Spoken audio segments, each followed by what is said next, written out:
راستے سامنے آیا ہے کیونکہ ابھی یہ ایک ڈیٹیل ججمنٹ جو آئی ہے اس میں کافی ایسے فیصلے ہوئے ہیں جو کہ دیکھنے میں آئین کے خلاف نظر آتے ہیں، لیکن سپریم کورٹ کی ججمنٹ ہے اور آئین کے مطابق آرٹیکل 189 کی وجہ سے سپریم کورٹ کی کوئی بھی ججمنٹ جو ہے وہ ہر ایک کے پاس، تو اس وجہ سے اس پہ عمل کرنا لازمی ہے، لیکن اب گورنمنٹ سمجھتی ہے کہ اس پہ عمل کرتے ہیں تو کافی چیزیں جو غلط ہو جائیں گی، تو اس وجہ سے میرے خیال میں سیاسی طور پر جو پریزنٹ گورنمنٹ ہے وہ سمجھتی ہے کوئی ایسی آئینی چیزیں لے کے آئیں تاکہ یہ سارے معاملات صحیح ہو جائیں، اور وہ سمجھتے ہیں اسی زمرے میں اگر وہ کانسٹیٹیوشن کورٹ بھی ڈال دیں تو بہتر ہوگا، تو یہ ان کا نظریہ ہے۔ اب وہ کر سکتے ہیں کہ نہیں کر سکتے ہیں وہ اپنی جگہ، لیکن اگر وہ نہیں کر سکتے تو جب 26 اکتوبر کو ان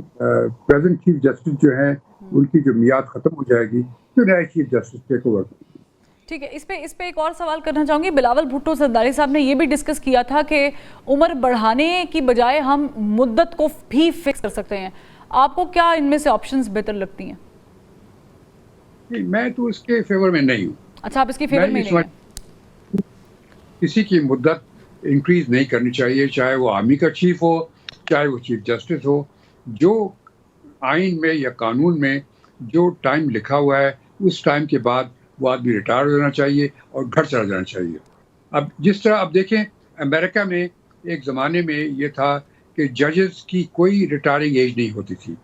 وہ چلتے جاتے تھے جب تک کہ وہ مر نہیں جاتے تھے یا پھر وہ کام نہیں کر سکتے تھے یا ان کی میموری فیل ہو جاتی تھی، لیکن بعد میں انہوں نے یہ سوچا کہ اس میں چینج کرنا چاہیے۔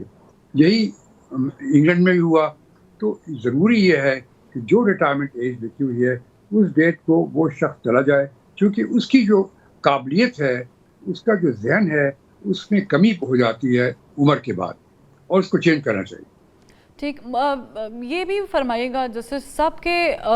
ہم آرڈیننس دیکھتے ہیں، آرڈیننس آتا ہے پریکٹس اینڈ پروسیجر میں، اس کے بعد قاضی فائزہ صاحب جب کمیٹی میں بیٹھتے ہیں، ویسے تو منصور علی شاہ اس میں آتے ہی نہیں ہیں، پھر بعد میں انہوں نے شکایتیں بھی کی اور کہا کہ اس کو جو میٹنگ کے منٹس ہیں اس میں شامل بھی کیا جانا چاہیے، اور پھر ہم دیکھتے ہیں کہ قاضی فائزہ صاحب کے پاس کیونکہ استحقاق آتا ہے آرڈیننس کے تحت تو وہ منیب اختر صاحب کو ہٹا دیتے ہیں، اور پھر امین الدین صاحب جن کا 5th رینک ہے ان کو شامل کر لیتے ہیں، اور اس کے بعد پھر ایک فیصلہ ہوتا ہے کہ 30 ستمبر کو سماعت ہوگی 63A سے متعلق، اور وہ پھر بینچ بھی تشکیل دے دیا جاتا ہے۔ یہ پورا معاملہ بہت زیادہ مشکوک ہو گیا ہے، بالخصوص جو اعتراضات جسٹس منصور علی شاہ صاحب نے اٹھائے ہیں اس کے بعد، اس کی کیا حیثیت رہ گئی؟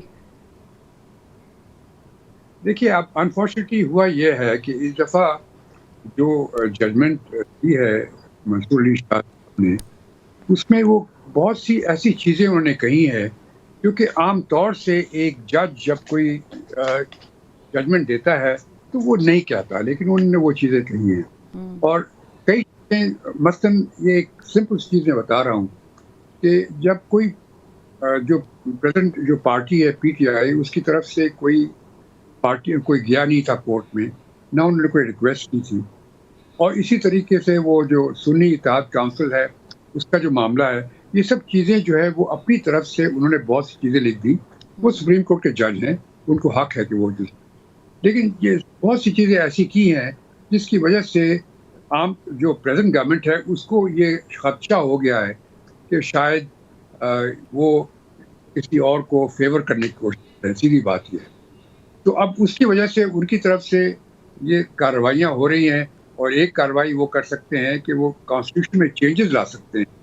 اور وہی وہ کوشش کر رہے ہیں کہ وہ چینجز لے کے آئیں تاکہ کسی طریقے سے اس پہ کنٹرول کیا جائے، ٹھیک ہے، اور سیاسی طور پہ سب کامیاب نہیں ہو رہے۔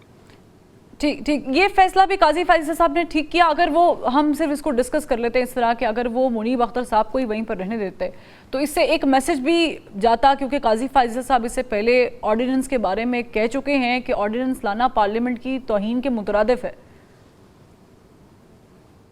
دیکھیے آرڈیننس لانا جو ہے وہ تو آرٹیکل 89 میں صاف لکھا ہوا ہے کہ اگر کوئی ایسا موقع ہو جب کہ پارلیمنٹ سیشن میں نہ ہو اور کوئی چیز لانی ہو، اس کا قانون بنانا ہو، تو آرڈیننس کے تحت وہ قانون لایا جا سکتا ہے، لیکن وہ 4 مہینے کے لیے، صرف 4 مہینے کے اندر اندر اگر پارلیمنٹ اس کو ایکسیپٹ نہیں کرتی تو وہ بے معنی ہو جاتا ہے، یہ لکھا ہوا ہے۔ اب یہ چیز ہمیشہ ہوتی ہے، کوئی نئی چیز نہیں ہے، تو اس میں بلا وجہ اس کے ڈسکشن کرنا میرے خیال میں کسی مقصد، اس کا کوئی مقصد نہیں۔ آج عرفان صدیقی صاحب نے بھی یہ کہا کہ 19ویں ترمیم غلطی تھی اور ہم 18ویں ترمیم پہ واپس جانا چاہ رہے ہیں۔ گورنمنٹ کو کامیابی اگر مل جاتی ہے تو یہ ڈیسیژن ان کا بالکل ٹھیک ہے؟ دیکھیے یہ کہنا بڑا مشکل ہے، چونکہ لیکن جو آئین میں لکھا ہوا ہے آرڈیننس کی کیوں پروویژن رکھی گئی ہے، کیونکہ کئی دفعہ ایسا ہوتا ہے، آپ دیکھتے ہیں کہ جب کام ہو رہا ہے ملک میں اور پارلیمنٹ سیشن میں نہیں ہے اور ضروری ہے کہ کوئی ایسا قانون بنایا جائے کہ اس معاملے کو طے کر دیا جائے، اور یہ صرف ایمرجنسی میں کیا جاتا ہے، کوئی یہ نہیں کہ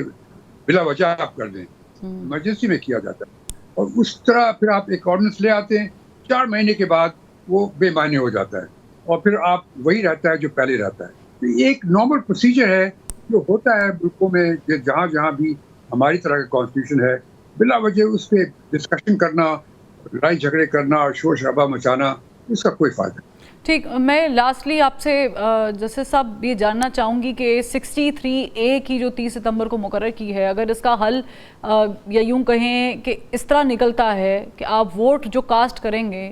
اس پہ آپ کا ووٹ کنسیڈر ہوگا، ڈی نوٹیفائی یا ڈی سیٹ ہو جائیں لیکن ووٹ کنسیڈر ہوگا، اگر یہ اس حق میں فیصلہ آتا ہے تو ہم صرف اس کو ہائپوتھیٹیکلی ڈسکس کر رہے ہیں، تو کیا یہ بہتر ہوگا؟ یہ میں کہہ نہیں سکتا، لیکن جہاں تک کہ 63A